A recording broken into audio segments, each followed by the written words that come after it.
2026இன் முதல் இரவு காட்டின் நடுவே பொன்னிற ஒளி மிளிர்ந்தது. மரக்கிளைகளில் தொங்கிய 2026 பலூன்கள் புதிய ஆரம்பத்தை வரவேற்க காத்திருந்தன. அந்த அமைதியான இரவில் அருண், கவின், சூர்யா என்ற 3 நண்பர்கள் ஒரு பழைய கல்லின் அருகே நின்று புது ஆண்டின் முதல் நிமிடத்தை காண தயாராக இருந்தார்கள். அவர்களின் முன் ரோஜா நிறத்தில் மின்னும் ஒரு ஜெல்லி, அதன் உள்ளே பொன்னாக ஒளிரும் சிறிய மீன்கள் உயிரோடு நீந்திக் கொண்டிருந்தன. அதை ஒரு புதுமையான இனிப்பு என நினைத்தாலும் அந்த நொடியே உணவு ஆசையும் உயிர் மதிப்பும் மோதிக்கொண்டது. கத்தி எடுக்கப்பட்ட அந்த கணத்தில் காட்டின் இருளை துளைத்து ஒரு குரல் கேட்டது. உணவு ஆர்வம் உயிரை அடைக்கக்கூடாது பிள்ளைகளே.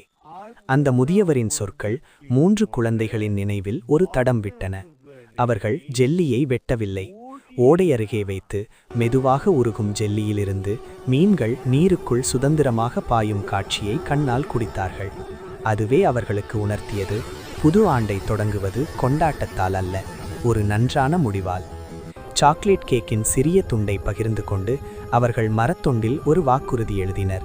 2026இலிருந்து உயிரை மதிப்போம், நல்லதை தேர்வு செய்வோம், மற்றவருக்காக நின்று கொள்வோம். காலை வெளிச்சம் மெல்ல எழும்ப 3 நண்பர்களும் கைகோர்த்து நடந்தார்கள்.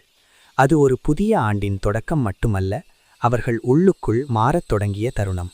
2026 உண்மையில் அன்றே பிறந்தது.